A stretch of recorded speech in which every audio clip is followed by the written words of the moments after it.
Hello, welcome back. We're going to start Lecture 2. As I mentioned with Lecture 1, we started last week by discussing the present, a time that, as we saw, has been shaped by new communications technologies and prolonged conflict we call the War on Terror. This week we're jumping back in time several centuries to the colonial period. Of course, this was a time before smartphones and social media and the kind of state intrusion that we discussed last time and the kind of mass collection of data because there was no data at the time. Furthermore, governments and societies back then did not exist on the scale we know today. Today, there are nations of hundreds of millions of people and governments big enough to govern that many people. We're talking about a smaller scale existence where most experience was local. Another point. Today we may debate whether U.S. citizens enjoy a right to privacy, and some of you discussed that on the discussion board last week. During the colonial period, which we're talking about in this lecture, there was no debate. American colonists were not parts they were parts of communities with high moral expectations, and it was incumbent upon neighbors to inform on neighbors if they saw each other doing something wrong. And what was considered wrong and punishable legally was in many ways different than our expectations today. The laws reflected a pressure for colonists to conform to rigid standards of propriety and social interaction. Laws against adultery, for instance, were common in Europe and also in the New World. Governments may have been smaller and localized. However, they did tend to be intrusive. As we'll see, domestic spying takes on both a government and informal dimension in the places we're going to talk about. And shameful behavior, behavior considered shameful, would be punished harshly. For example, the death penalty for adultery in Puritan New England. So that's what we're going to focus on today. I call this moral surveillance because these colonists were meant to keep an eye on one another, not just if they are suspected terrorists or thieves or whatever crimes that are crimes today, but also moral behavior. Things that we might consider more private and outside the realm of government concern today were very much within the purview of the courts and town and colonial governments at the time we're talking about. So I should warn you that my 4-month-old son is teething, so if you hear any screaming in the background, that's him, and I apologize if that's the case. But let's move on anyway. So we're going to start with Colonial Virginia, the first permanent English settlement in what later becomes the United States. And this image we're going to come back to. But as you see in this image, we see a massive house, a massive estate on top of a hill, and smaller homes, smaller dwellings, and a church, a boat. And as this image suggests, a village or town in colonial Virginia would very much be structured in this way, at least symbolically, where much of the people in a town would be subservient to, dependent upon, the people who lived in great houses like the one at the top of that hill. We'll return to that in a moment. First, origins of the Virginia colony. The colony began at a place called Jamestown, Virginia. You see it highlighted there on the map, and then you see a close-up drawing. As you see, it was a very small settlement at first, built within a large wall because protection was a concern as they are in a new environment with potentially hostile natives. So the origins of the Virginia colony, there had been earlier attempts at permanent English settlement, but they had failed. This is the one that would stick. In 1606, a group of London investors, because this settlement in the New World was supposed to make money, the goal was to enrich people, it creates the Virginia Company, which would sponsor the voyage to Virginia. And the English king at the time, King James, grants the charter to colonize Virginia. So remember, these are English colonies, so anyone who settles, even if they settle in what they called the New World, they would still be subjects of the king. So he must give his approval, and King James did in this case. In the spring of 1607, the first 100+ settlers arrive at Jamestown. Now, it would be a struggle early on. During the warm months, mosquitoes spread malaria and other diseases, and those took a heavy toll on these settlers. And often during the cold months, they did not have enough food stored. And so these were trying early times in the Virginia colony. And in fact, there is evidence, archaeological evidence, that some of these early settlers resorted to cannibalism. They found human bones with teeth marks on them.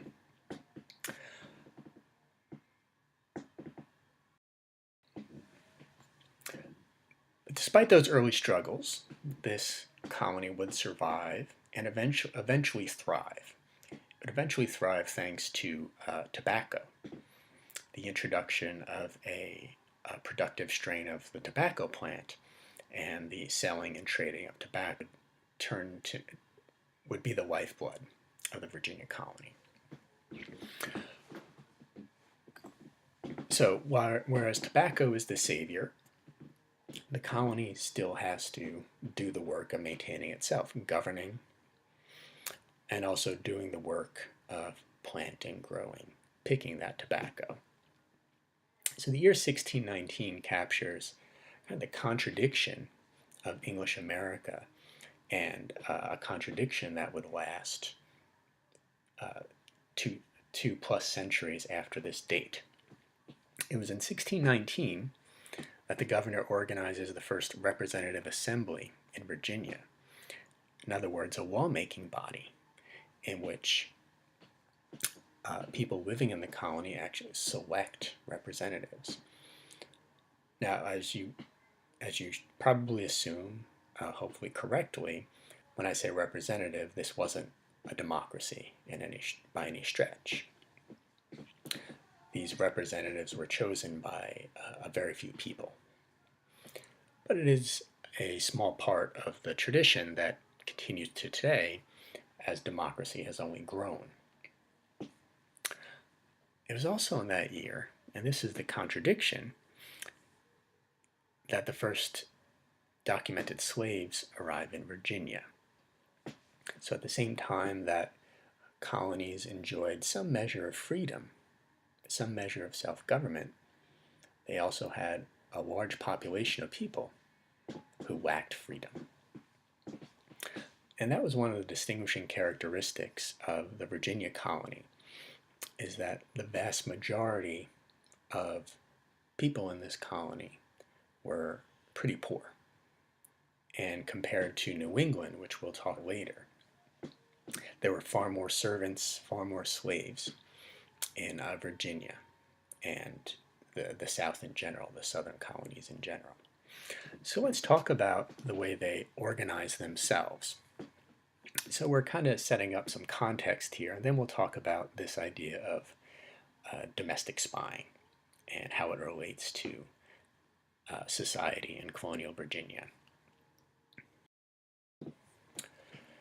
So there's that image again that I said we'd return to before, and it captures this rigid social structure that was a reality in colonial Virginia. They called it the Great Chain of Being. They actually believed that it had some spiritual, natural element to it. That there was this hierarchy, and up was the king, and at the bottom were servants, those people who were unfree, including slaves. So let's break down this social structure. And the reason why I'm focusing on this, why we're looking closely at this, is because when it comes to the question of people monitoring others, right, that's what this course is about, domestic spying, even in a formal way. When we talk about domestic spying, as you may expect, when we go through this social structure, the people at the top, the people in the middle, the people at the bottom, the people who are most watched are those at the bottom. They have bosses, they have masters, they have overseers, they have landlords. They're the who are least free will have the most eyes on them, and they will suffer the worst consequences if the things they're doing while they're being watched are considered unacceptable. So let's dive into a discussion of this social structure as it manifests in colonial Virginia. So the people who lived in those great estates, those great houses like the one at the top of the hill in that previous drawing, they were the planters. They're the ones who own the vast majority of land. In Virginia, during the colonial period, we're talking about vast plots of tobacco plantations. And of course, they did not work these lands themselves. They had work to do. They had bookkeeping. They had to give instructions. They had to negotiate deals. They had work to do, but the manual labor is done by servants and slaves. They were a small percentage of this population. Now I say 10% of males control 50 to 75% of the wealth because women did not women did not control property. It was in the hands of the men. If you look at those portraits on the slide, even if I didn't identify these individuals as planters, you could probably pick them out as being among the wealthier members of society. Wigs. If you stood near them, you'd probably smell perfume. Their clothes are fancy. They're clad in expensive finery. And the fact that they have portraits made of them. A servant is not going to pay someone to paint a portrait of them because they can't afford it. Now, these so-called gentlemen, these planters, they did have the economic resources. They had economic power. They had political power. These planters tended to be the governors, the members of the assembly. So economic and political power and law enforcement power was concentrated in this class. But that does not mean that these titles did not come with obligations. They're expected to be virtuous gentlemen. They're supposed to set an example for the rest of the society which they were a part and which they were leading. In fact, the flaunting of their wealth was part of this. They were supposed to be conspicuously wealthy. They were supposed to show their wealth on their sleeves, to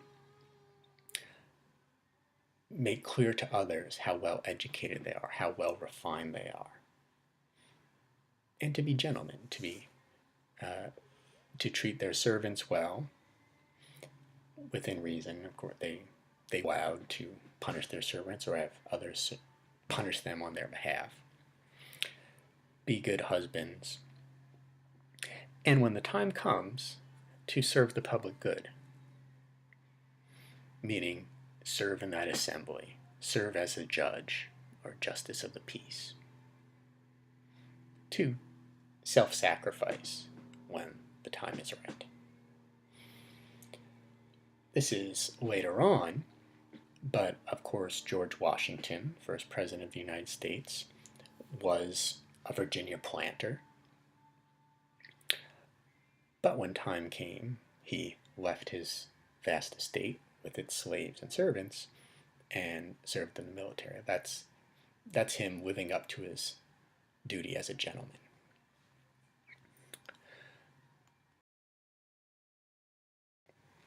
Beneath these planters, you have the so-called yeoman farmers. A yeoman farmer is someone who has their own plot of land. They are landowners, but they're small plots. They don't have these vast estates with tobacco plants as far as the eyes can see and an army of servants and slaves. They may have a couple of servants, they may have one slave, but typically they have neither. And they live a pretty hard-scrabble existence trying to maintain their homes and keep up this plot of land. They're about 20% of the population. So they're twice as numerous as the planters, but still a minority of the population. Now when it comes to surveillance and keeping an eye on one another, these yeoman farmers are very much dependent upon the planters. The planters often control the roads, shipping routes, and so a yeoman farmer has to keep up appearances at least and satisfy those planters, because if they offend one, they could lose money. So there are eyes on these yeoman farmers. They're also watched by creditors, by bankers, if they've relied on them to finance their homes or to borrow seed, borrow supplies, whatever. Beneath them, you have tenant farmers. As you see, they're 60% of the population, so they're more than half of the population. These tenant farmers, they live on someone else's land. So unlike a yeoman who owns property, a tenant farmer lives on someone else's land. They're their tenant, and they work that land. They own no land. They own no property. They live a pretty hard-scrabble existence. Their lives are pretty tough. These tenant farmers are pretty poor. Right? If they weren't poor, they would own their own land. And so just think of the eyes that are on them. They have landlords. They have their families, in addition to the community at large. And then there's one last group.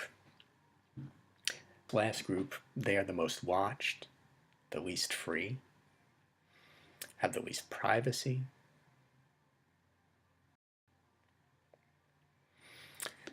And note here that African slaves and African American slaves are not in a category to themselves just yet. In the first century or so of the, a little less than a century of the Virginia colony's existence, slaves were one form of servant among others. Servitude was just a fact of life and widely accepted. Poor white farm workers in many ways were no better off than slaves. Indentured servants, indentured to the ones who, in exchange for the trip to the Americas, signed a contract to be a servant to their benefactor. They're all dependent. None of them are free. None of them have any political power. And everyone in this group is desperately poor.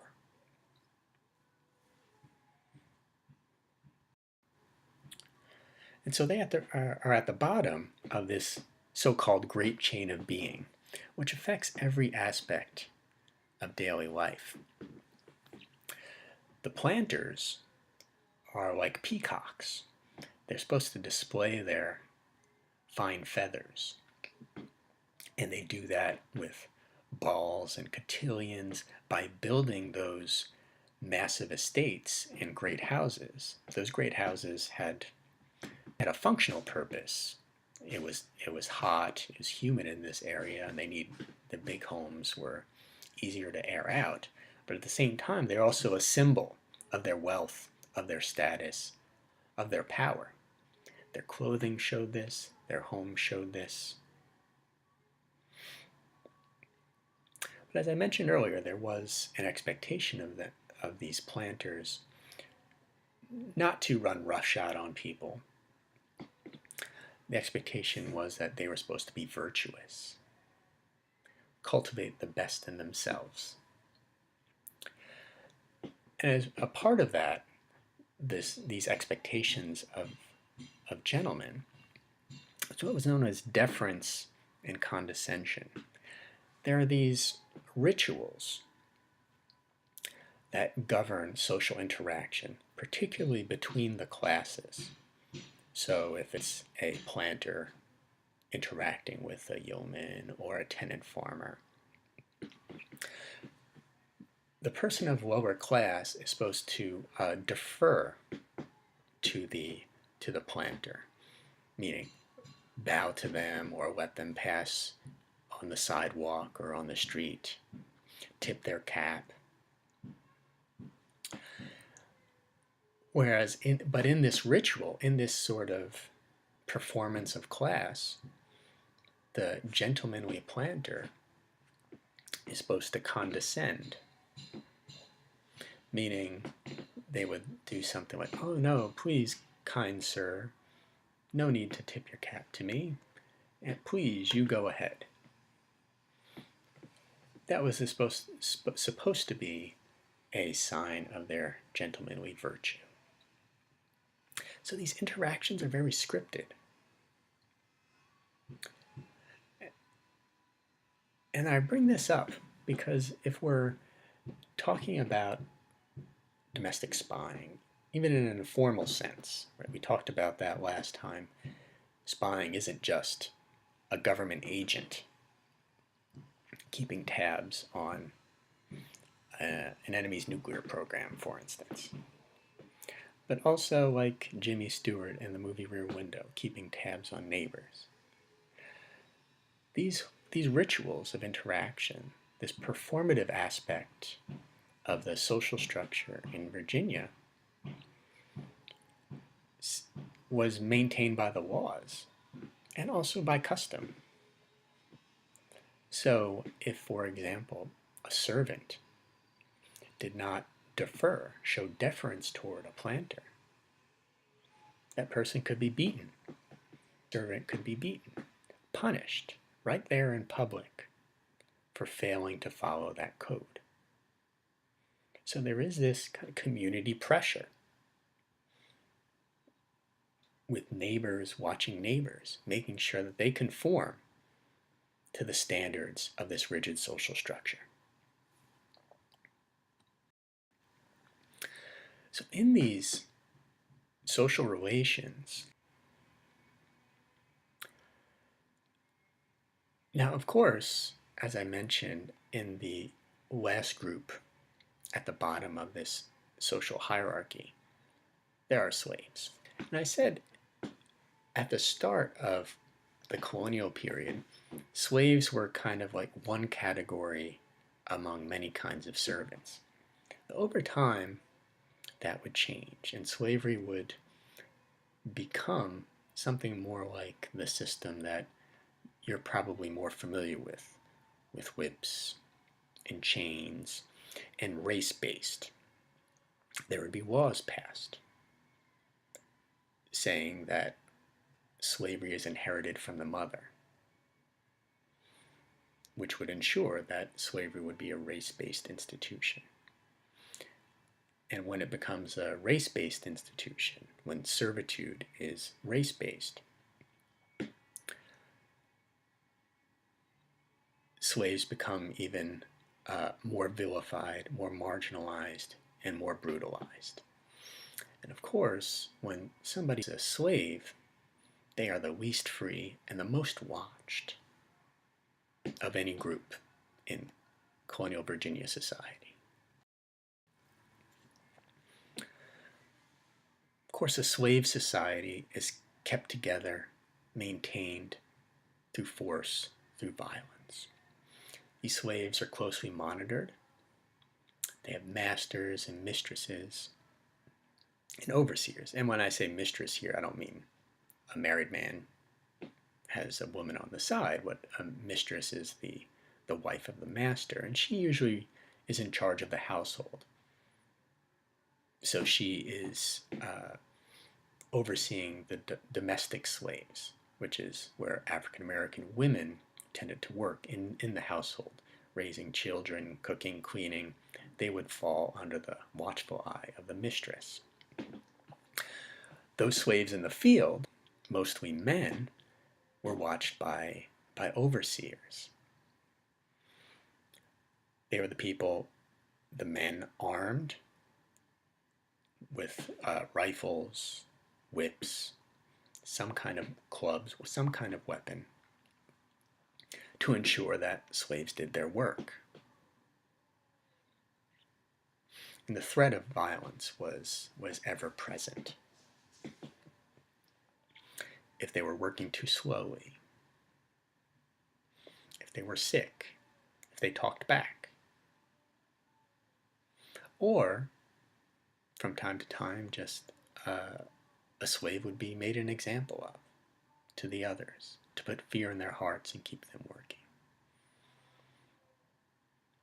For small infractions like slowing down, there would be punishments ranging in harshness. And keep in mind this is hard work, the cultivating of tobacco, and in often extreme weather, extreme heat. So they may be given extra work for failing to comply with what their expectations. Sometimes they would be confined. There were these boxes that slaves would be put in outdoors, and they would be locked, and it would get terribly hot in there, and that would be a punishment. Of course, physical violence was one possible consequence, and in some cases death, especially for those who resist the overseer, talk back to the master, attempt to escape. Death, and brutal death, could be a consequence. So in other words, as they watched, spied on so thoroughly, so much throughout the day, that is indicative of their lack of freedom. And the consequences of not doing what they're told could be extreme. That doesn't mean that there weren't episodes of resistance. There could be small-scale efforts, like a group of enslaved people agreeing that they would all slow down on a particular day. That way it would be difficult for the overseer to single out someone as going too slow. Escape was an option, though a difficult option. They're in strange environments. They don't have GPS. And of course, wherever they go, they're going to be chased. Chased by their masters, chased by militias, by dogs. Those who were able to successfully get away, some formed what were known as maroon communities. These are small communities of escaped slaves, often formed in pretty forbidding environments where they couldn't be reached. Deep swamps, for example, in Florida. Some make their way down to Spanish America. From time to time, there would be organized rebellions.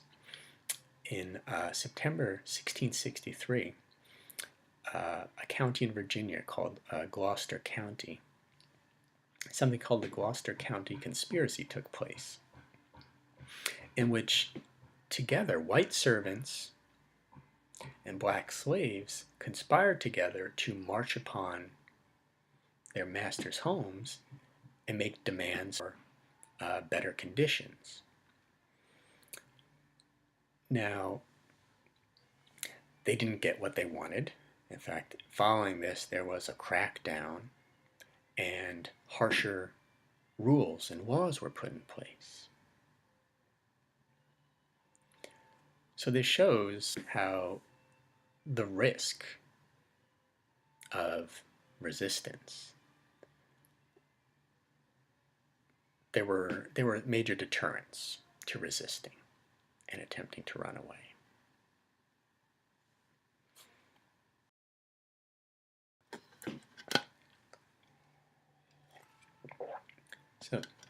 So much for colonial Virginia.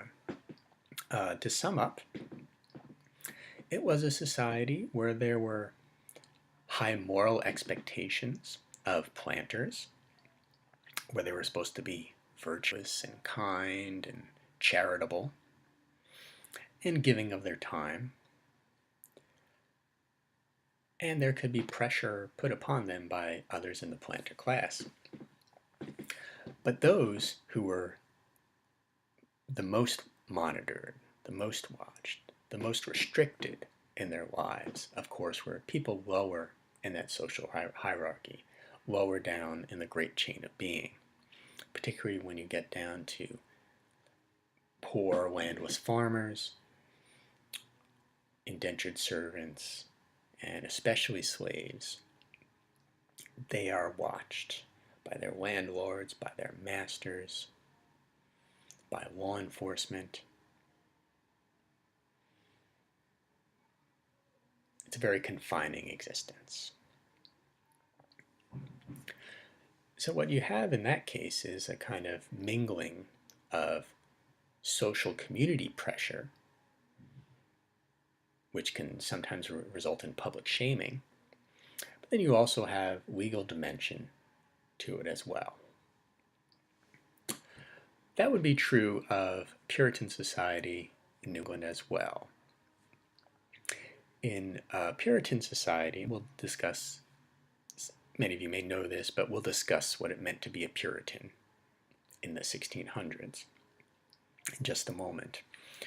As we'll see, in Puritan society, there was very little distinction between religious codes and the legal system. Those who governed their towns often were also religious leaders, and the laws, in many cases, were derived from Scripture, from the Bible. And so they would have laws against things like adultery, masturbation. If they actually wanted to control those behaviors and punish violators of those laws, they're going to need the cooperation of people within a household or neighbors. In other words, they are regulating the most intimate behaviors of human beings, which will require neighbor watching neighbor. So it'll start with neighbors and then work its way up through the chain of authority. This is consistent, though, with the very severe moralism of the Puritans. Let's talk about that. First, the origins of Puritanism. I'm going to jump back to the 1500s for a second and a development called the Protestant Reformation. By the 1500s, the Catholic Church had been the dominant force, political force, and of course spiritual religious force for some 1,000 years by this point. However, in 1517, a man by the name of Martin Luther, you see on the slide there, the man in black in front of a crowd, he would craft something called the 95 Theses, in which he laid out the corruption, crimes of that Catholic Church. One of the main objections he had to the Catholic Church was that the church had grown corrupt. It was offering something called indulgences, which meant that somebody could pay to save their soul. In Catholicism, there's a sacrament called confession, where someone goes to a clergyman, confesses their sins, they do some kind of penance, usually prayer, and their sins are forgiven. They sin again and go back, rinse and repeat. Well, what was happening is that in exchange for forgiveness, some sinners were paying money, and that led to quite a bit of corruption throughout the church.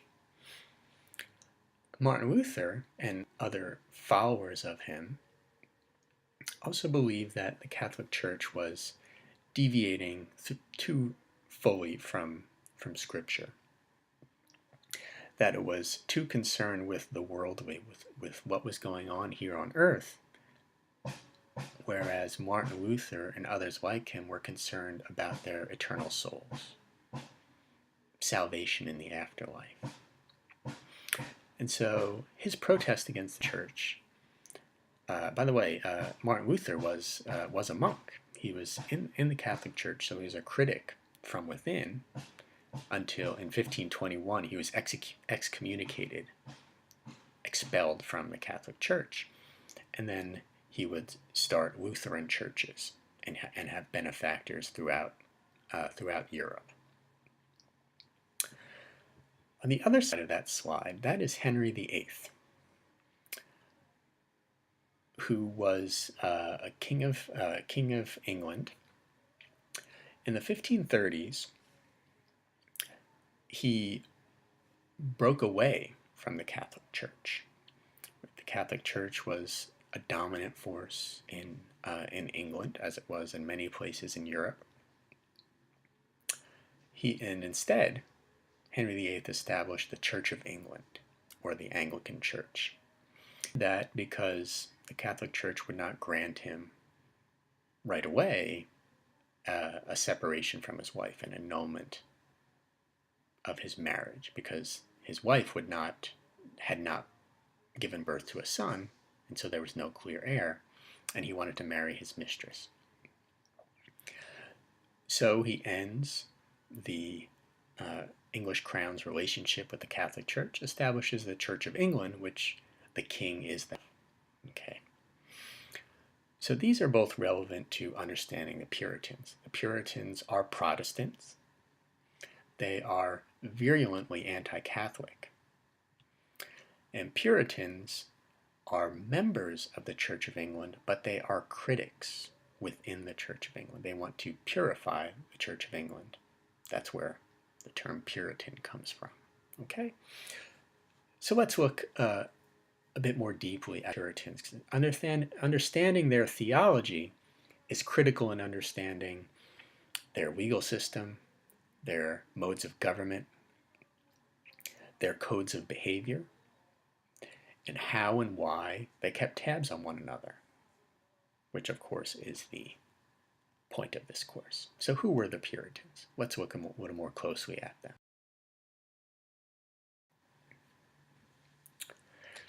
So they were considered radicals. religious radicals.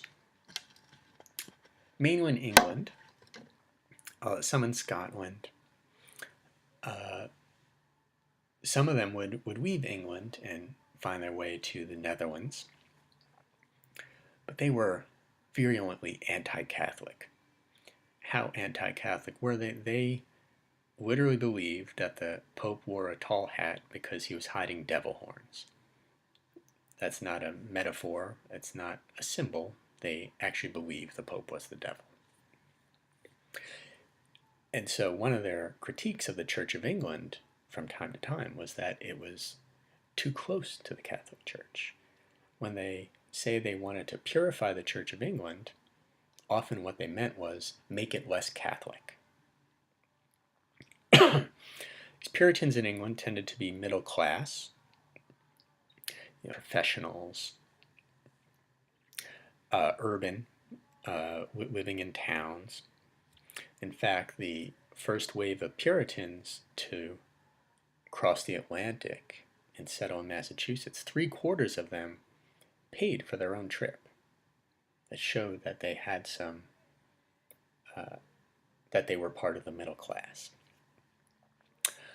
Puritans were what are called Congregationalists, which means that unlike the Catholic Church, which has this elaborate hierarchy, has the Pope and cardinals and bishops and then parishes and priests, right? This centralized hierarchy centered in Rome.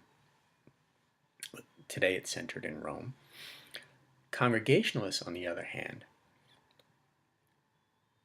each church in each town controls itself. They're self-governing churches. The towns run their own church. The congregation, that's the root of that word, the congregation of the church calls the shots. Let's talk a bit about the theology of these Puritans. We talked a bit about who they were. Let's talk a bit about what they believed.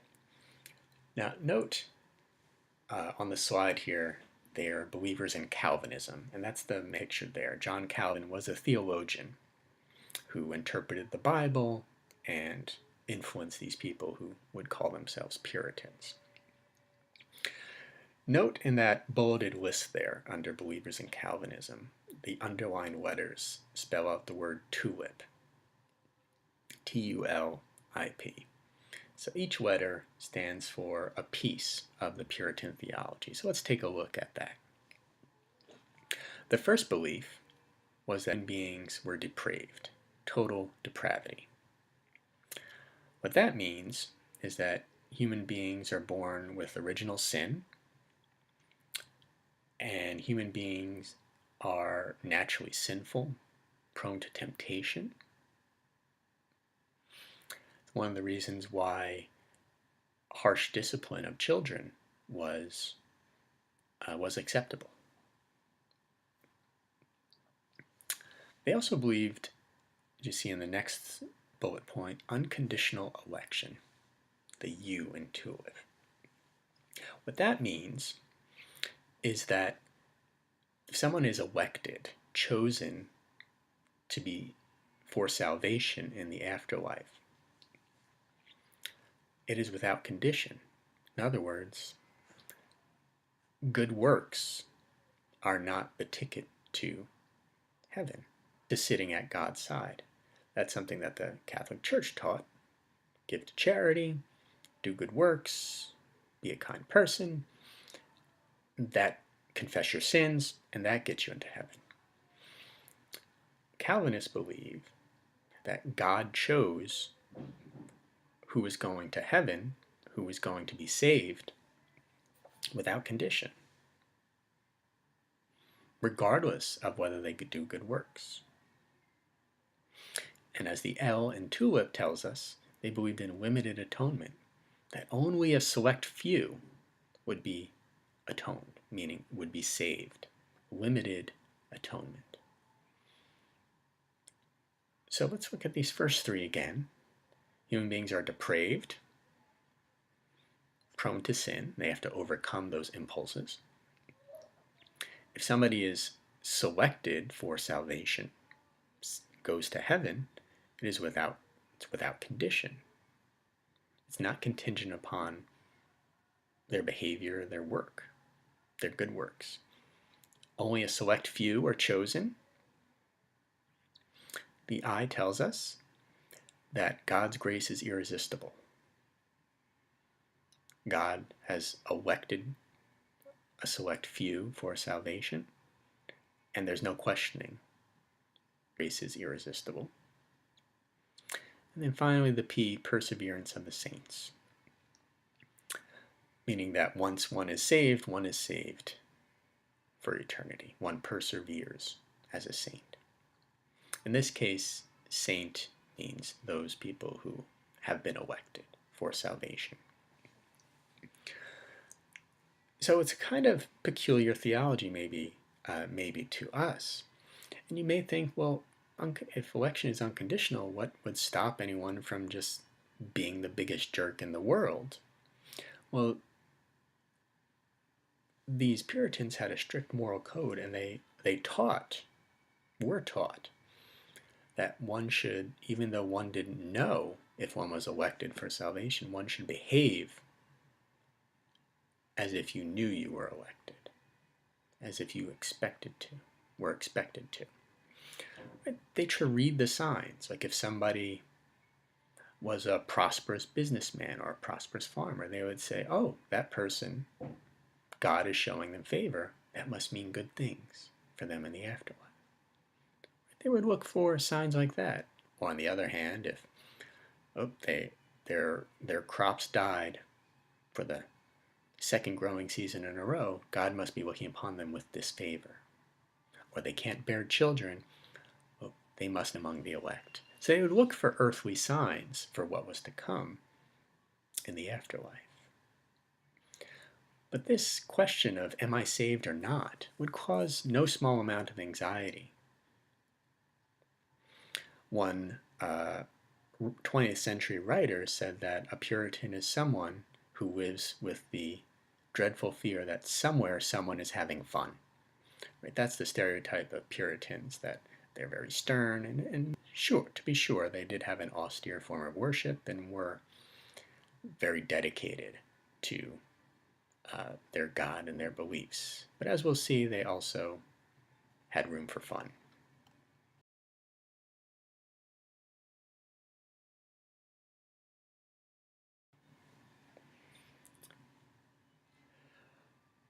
What would bring the Puritans to the New World? Well, a couple of things. For one thing, under Charles I, there was a wave of anti-Puritan repression. To Charles I, who was actually secretly a Catholic, whom, of course, Puritans hated Catholics. And Charles I was at the head of the Church of England. And he would not tolerate the presence of critics within that church, like the Puritans. And so there would be laws, for example, limiting the speech, criticism of the church. Some were publicly punished, whipped, executed. And so there was this push, better get out of England in this time of crisis. But there was also a draw to the New World. There was, of course, economic opportunity. But even more than this, leaving England and moving to what was to them a new world was an opportunity to create what one Puritan called city upon a hill.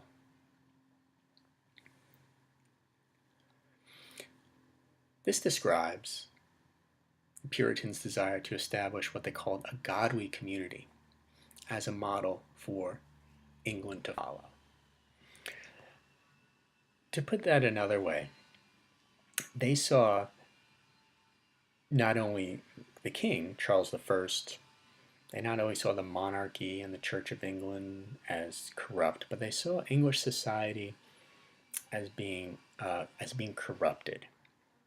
So leaving was their opportunity to establish what they felt would be a model.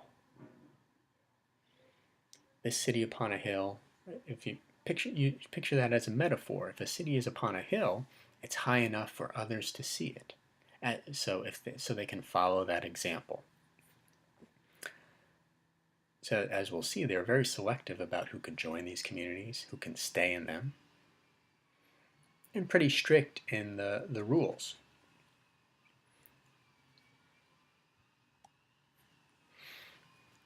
Massachusetts Bay Colony was established in 1630. The first governor is John Winthrop. That's the man pictured there on the slide. And he is the one who used that phrase, city upon a hill. And so they're putting a lot of pressure on themselves if they want to create a community that is supposed to serve as an example to the rest of the world. This is right living. This is the way to worship God. This is the way to organize community. Then they're putting quite a bit of pressure on themselves. And that's going to require quite a bit of what I've called moral surveillance, keeping an eye on one another to make sure they live up to the high standards they set for themselves, the high moral standards. And so along those lines, in the religious and political context, there was significant overlap between the two. Church leaders were also town leaders, part of government. And all of this was part of what they called a covenant. Covenant is another word for contract. They believed a covenant with God, but also with one another. They shared obligations to help one another out, and also to set an example for one another. So they established these small towns as the primary unit of social organization. The first couple waves of Puritans, who came to Massachusetts and what later becomes Connecticut and larger New England, they mainly came from towns and cities back in England. So they would establish here in the New World towns as their primary unit of governance.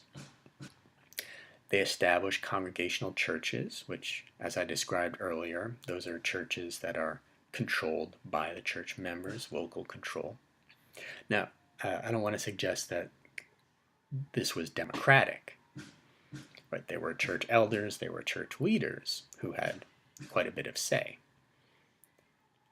But they weren't answering to a pope, to an administrative apparatus in Europe or anywhere else. It was local. Now, because they set these high standards on themselves and established a very austere form of worship, they would not let just anyone in.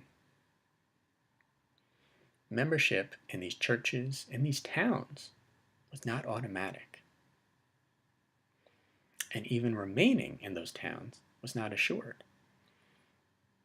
A punishment for a crime could potentially be somebody kicked out of the town. But somebody could also be kicked out of the town, and this happened on more than one occasion, for questioning church leaders, for questioning their interpretation of Scripture. Many of you have probably heard of Anne Hutchinson, who was one such individual kicked out of Massachusetts Bay for questioning the interpretation of Scripture of the clergy. Roger Williams, another one, kicked out. As I mentioned earlier, there was significant overlap in political and religious leadership. And so when we take a look at the laws, it's often difficult to tell the difference between what is willowed and what is a religious standard. Right? This is before separation of church and state. Right, that is one interpretation of it's the interpretation of the First Amendment, which we discussed last week. Right? Congress shall make no law establishing a religion or prohibiting the free exercise thereof. that means that there is no official state religion. Here, religious beliefs, the legal code, governance, all of these things are intertwined in Puritan New England. Religious services did not just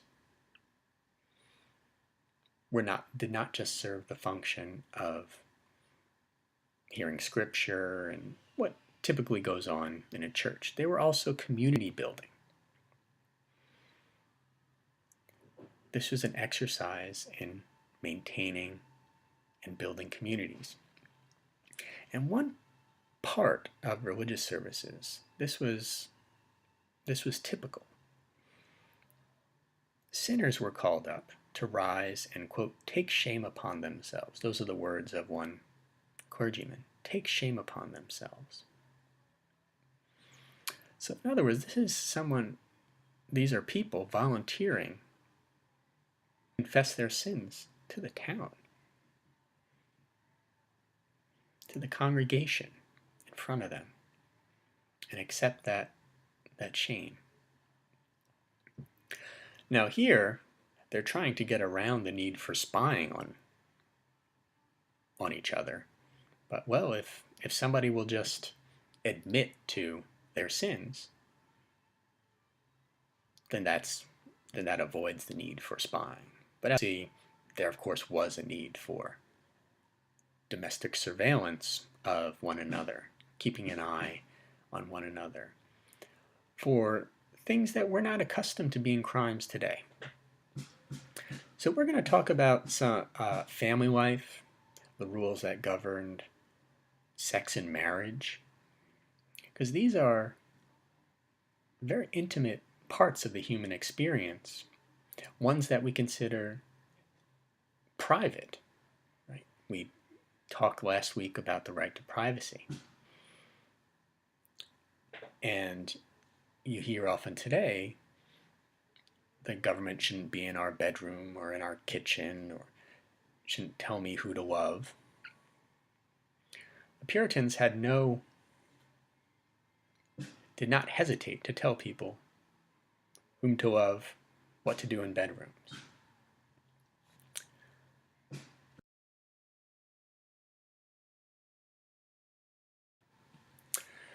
Family life was greatly stressed.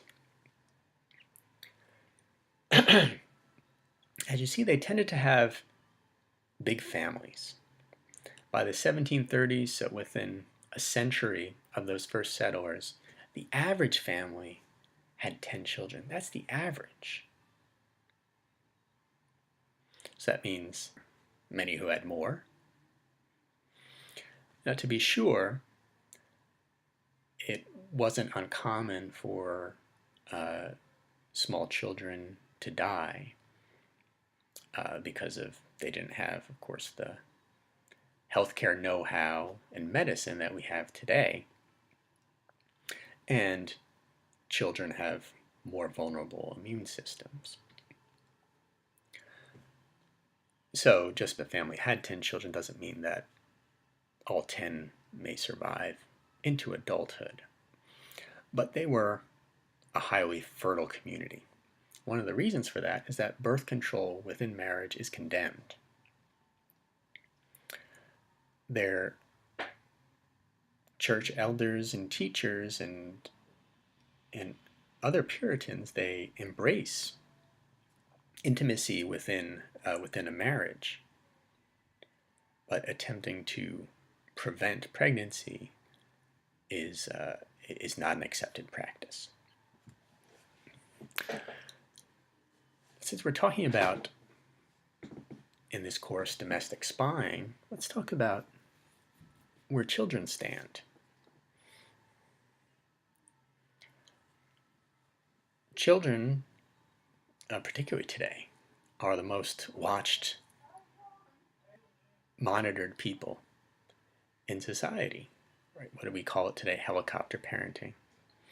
Right? Kids aren't free. Now, today, you have a baby monitor in the baby's room. That's for their safety and because parents are concerned. Children were kept a close watch on in Puritan society because kids were considered evil. And I'm not exaggerating that. Remember I said that they believed that human beings were depraved, born with original sin? Well, kids haven't wiped off that sin yet. And so corporal punishment of children is a fact of life, is accepted. Not encouraged. Not necessarily encouraged, but accepted. Spousal abuse is a crime, though. Men hitting women, women hitting men is punished. Within these families, and they actually use the term family government to show that the family is kind of like the most basic social unit. And then from there you have the church and you have the town. The family unit, they call it family government or family order was another term they used. It's patriarchal, meaning it's centered on the man. Now, women can own property in Puritan society. Women can get divorced. Women do have some privileges and rights.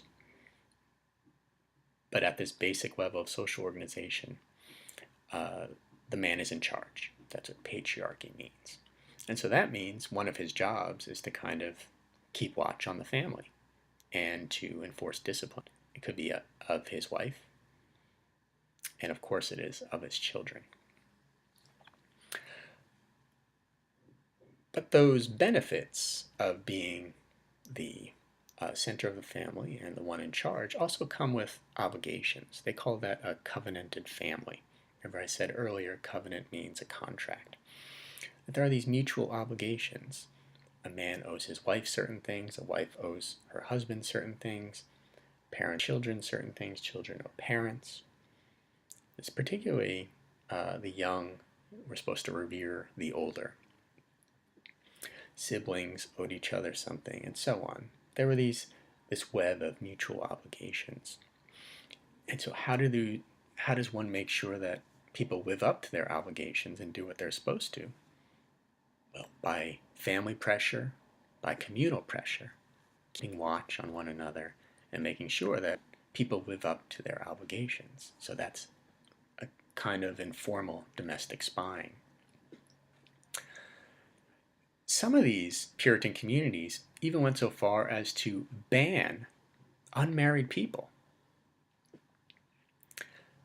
That's how focused they were on encouraging families, encouraging sex and reproduction within a marriage, is that they would ban single people.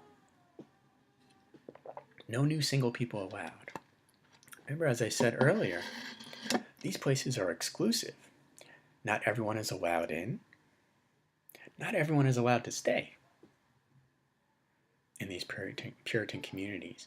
And so with such a rigid code governing their communities, that's going to require them keeping a close watch on one another. Right? This is before organized police departments like the ones we're familiar with today and the massive bureaucracy of law enforcement that is a fact of life today. And so to use a phrase, it takes a village to maintain that village.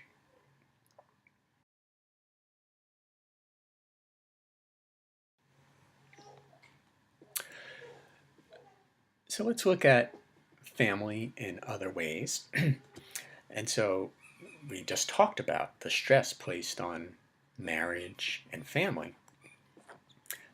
The vast majority of people in those Puritan communities were married. 94% of women, 98% of men. And there was quite a bit of pressure on people to get married, to live up to those standards. Maybe some of you are familiar with this in your own families, with parents pressuring you to marry. Maybe it's not as common today as it used to be, but maybe you've experienced this firsthand. But I hope you haven't heard this sentence here in quotes: dying maids lead apes in hell.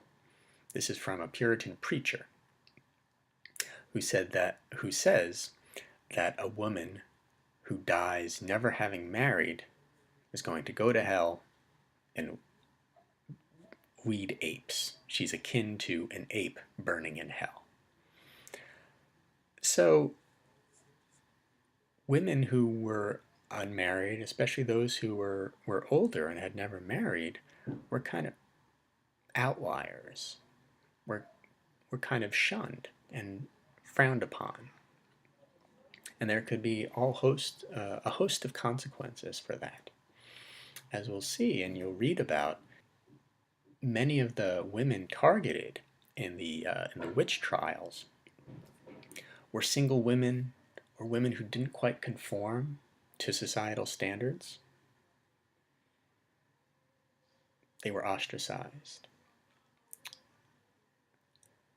Now, marriage for the Puritans was a civil contract. It was not part of a religious ceremony. It wasn't a spiritual bond in that sense, but rather it was a part of town building. It was a civil contract. Like if you got married at a town hall like I did, instead of going to a church, it's a civil contract.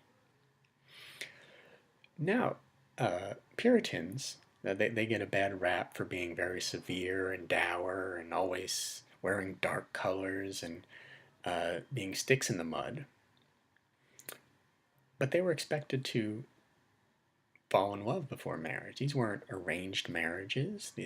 Marriage was supposed to be affectionate, intimate, and they actually used the term fall in love. Man and wife are supposed to have affection for one another before marrying. Marriage, though, must have approval of others, and courtship was very closely watched. Parental consent was required. Now, what happens if a marriage is in trouble? We saw in Colonial Virginia how there could be pressure put on a couple that is growing estranged. What about here in Puritan New England? Now, divorce is allowed. Divorce is permitted if one of the parties breaks that contract, that civil contract that marriage was, if they break that covenant. But before they get to that point, neighbors will keep watch for marital troubles, and they can intervene, try to save a marriage. Next up the scale would be the church. Churches would intervene, offer counsel, offer advice, try to encourage reconciliation. Sometimes the courts could intervene. There were several cases in the court records of New England towns of an estranged wife and husband, the court ordering them to cohabitate again, in other words, to reunite. The court ordering them to do that at the potential consequence of being punished, paying a fine or being whipped. They also, in cases where there was adultery, courts can also rule, almost like a restraining order, that let's say it's a man doing the cheating, the man and his mistress cannot go near one another, punishable by law. Now, adultery, of course, was frowned upon. We've seen the emphasis that they place on marriage, having loving, happy marriages with lots of children. Adultery is a betrayal of that covenant. And since families are the building block of these communities, the most basic social unit, even before the town, adultery was punished harshly.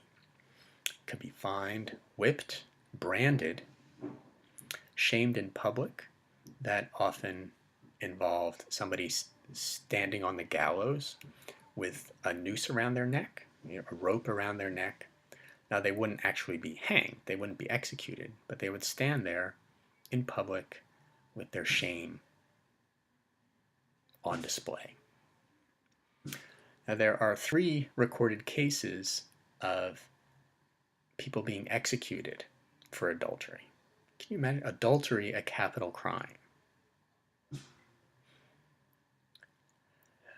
Now, to be sure, the Puritans put such harsh laws in place in order to serve as a deterrent to prevent adultery and other violations of these codes that they hold so dear. But they were also realists. And remember, they believed that human beings are depraved, and they understood that men and women have desires. And so typically the harshest punishments were not used, because if they killed every adulterer, their population would decline considerably.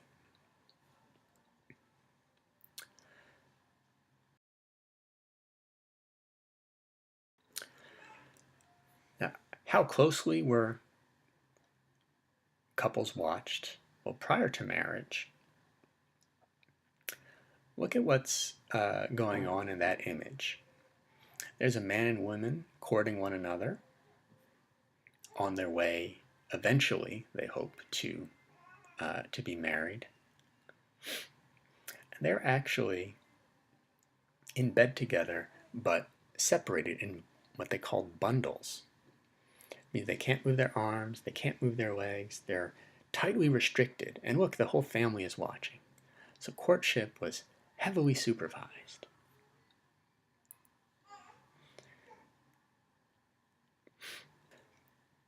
This device, you see, this is a screenshot from a film, a black and white film, but that device they're using was an actual device, a conversation stick that was actually used by the Puritans. That was considered necessary by couples who were courting one another, because almost every move they made was watched, observed by family. They were chaperoned. And so if they wanted to have a private conversation, some semblance of privacy, they would have to pull out this conversation stick. There he is speaking into his girlfriend's ear. And then she would switch. He'd put that stick to his ear. That's the only way to maintain some semblance of privacy during the courtship process. Now, I don't know why these practices went away. Maybe you could think of reasons. These bundles, don't they seem like a good idea? Wouldn't you like to bring a conversation stick to Starbucks the next time you're going on a date? Maybe not.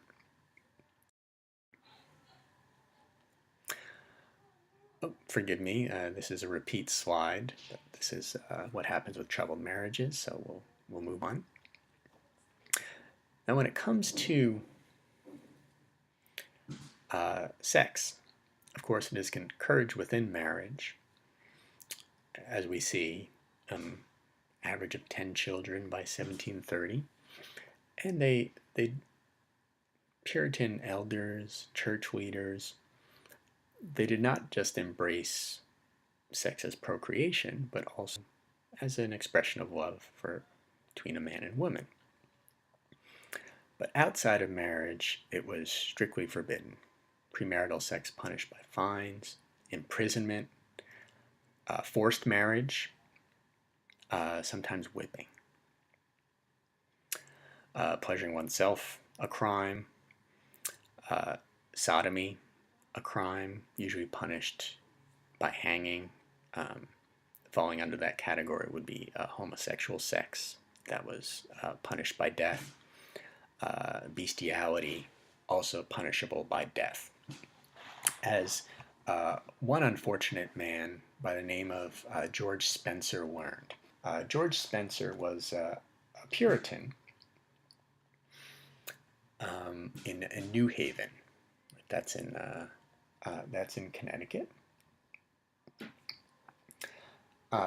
Spencer, this man, had often been on the wrong side of the law, and his neighbors didn't like him. They suspected him of engaging in questionable behavior. So this is, again, neighbor watching neighbor. And so this is why, I'll continue with George's story in just a second, this is why I've talked quite a bit about sex, love, marriage, courtship. Because these are the most intimate behaviors. Today we might call them private. Butt out, that's private. That wasn't the case in these Puritan communities.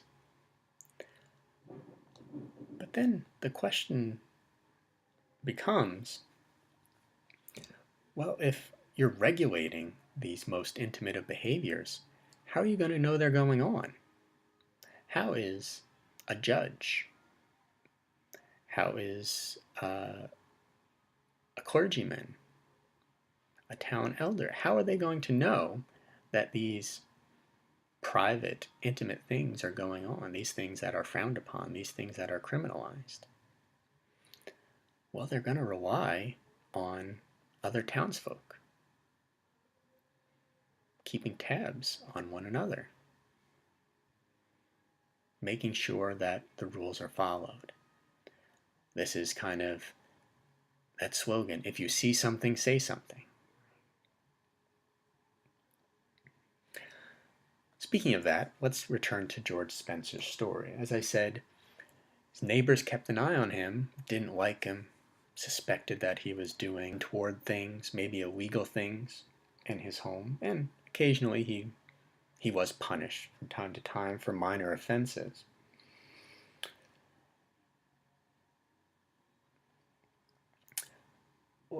When a female pig, of course, of George Spencer, gave birth to a deformed pig, only had one eye, just like George Spencer. Spencer only had one eye. And then a pig, gives birth to a one-eyed pig. Spencer was accused of bestiality, of fathering that one-eyed pig. Under great pressure, his neighbors squealed on him. Sorry, with pigs, I guess that's a bad choice, squeal. His neighbors, who had suspected him of doing bad things in the past, said, they looked at this one-eyed pig, George Spencer must be the father. He was accused of bestiality, which is punishable by death. Under pressure from interrogators, Spencer confessed to it, then he recanted. So he said, yeah, I did it. Then he said, no, I didn't. Then he confessed again and recanted again. He was clearly confused. Now, in order for someone to be executed, there were high standards for that. It wasn't done on a whim. In order for, bestiality was a capital crime. Someone is convicted of it, they'll be executed. The laws of New England required 2 witnesses in order for someone to be executed. 2 witnesses to the alleged crime. And remember, some crimes, potentially capital crimes, include sodomy, masturbation, adultery, bestiality. All of those are capital crimes. And you need 2 witnesses. You need 2 neighbors to tell on you. So relentless were the law enforcers in the case of George Spencer that the deformed one-eyed piglet was considered a witness. And George Spencer himself, since he confessed twice, was considered the second witness. And the poor man was hanged, executed for bestiality. The 2 witnesses were a pig and himself. But before he got to that point, his neighbors said, a one-eyed pig was born. What's going on with George Spencer? That made him suspect. That made him suspicious. Since he didn't quite conform to the standard of the community, he was singled out. And he was killed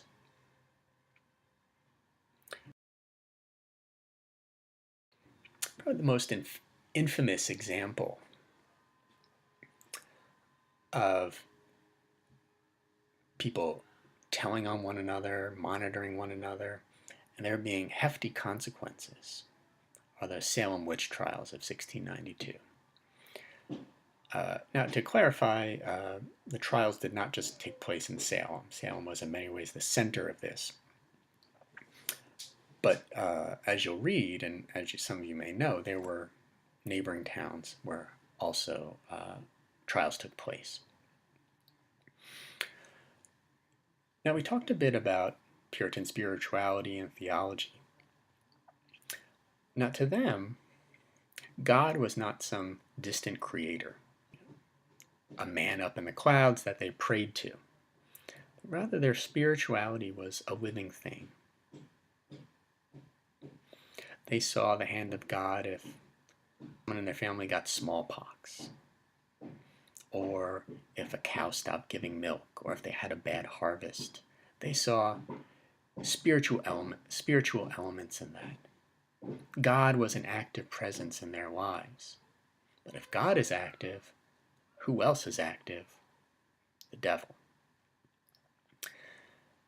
For them, witches were agents of the devil.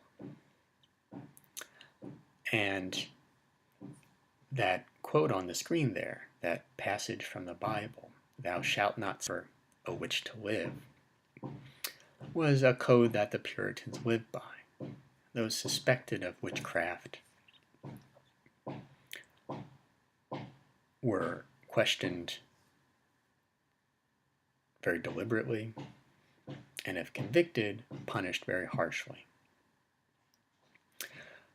So you're going to read about the Salem witch trials. You'll read an essay and also look at some primary sources from the trials of 1692. But I want to set that up a bit, because this may seem like something strange to us. Not just the fact that,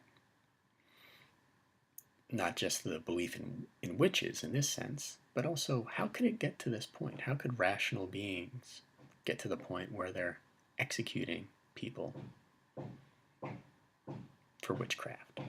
Well, there have been several suggestions about what brought Salem and other Puritan towns to this point.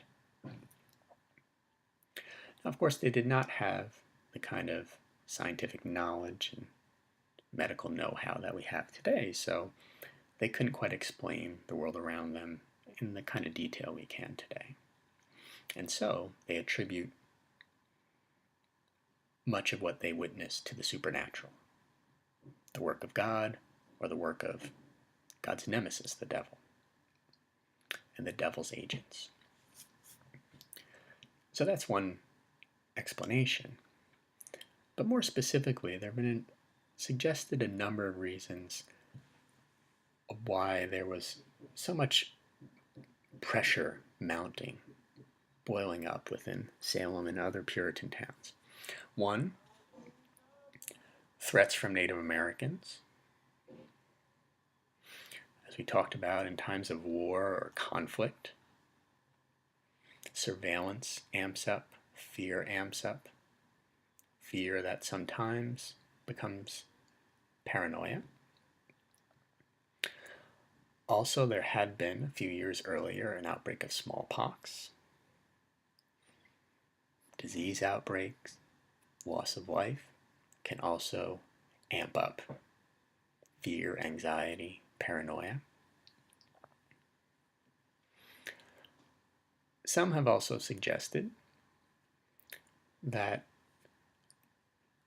women in Salem were growing more assertive and upsetting the kind of social structure in place, the patriarchy. Women were made an example of. Now, not everyone executed was female in these witch trials. Not everyone, not all of them were women. In fact, the one who was punished most harshly was a man for refusing to testify. He had rocks placed on his chest until he was crushed.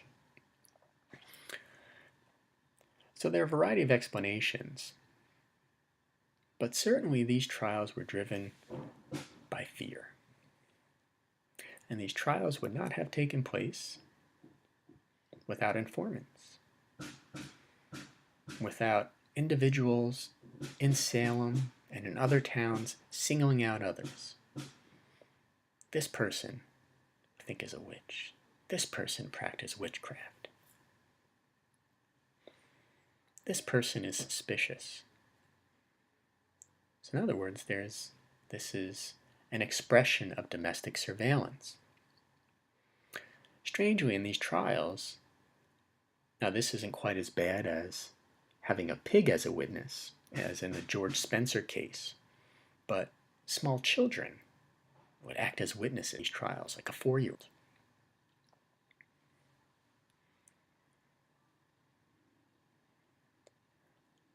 So these are people in Salem and other spots calling out their neighbors. Another reason that these accusations were bandied about and why the fear and anger and violence escalated is because some took advantage of this hysteria to settle old scores. Accuse somebody you don't like of being a witch, and then they'll go through a tough time, maybe be locked up, maybe be executed. So that's one of the dangers of the surveillance state, one that maybe we'll discuss in the discussion board. And as I read more about the Salem witch trials, I'm just giving you some context. It's one of the dangers of the surveillance state. How reliable are your informants? Are they acting out of the public good, out of patriotism, out of the good of the community? Or are they driven by some self-interest? Like they want a neighbor's land, or another townsperson offended them. They want to get them out of the way. So the reliability of informants is one of the open questions in surveillance. When it comes to government surveillance, there can be double agents in some instances, or in more informal spying, it could be outright lying and score settling. So as I said, you'll read more about these witch trials. You'll also read some pieces on the laws in colonial Virginia, including slave laws, all under the umbrella of domestic surveillance. And here, in these, when governance is local and close to the people, you see the behaviors that they monitor, the behaviors that they punish are among the most intimate. And so they keep close watch on one another. This is another dimension to domestic spying we're talking about in this course. This is the second of those 3 definitions we looked at last time. For the most part, though, government and kind of neighbor spying on neighbor kind of overlap. So I'm curious what your thoughts are when you weigh in on the discussion board. Till next time.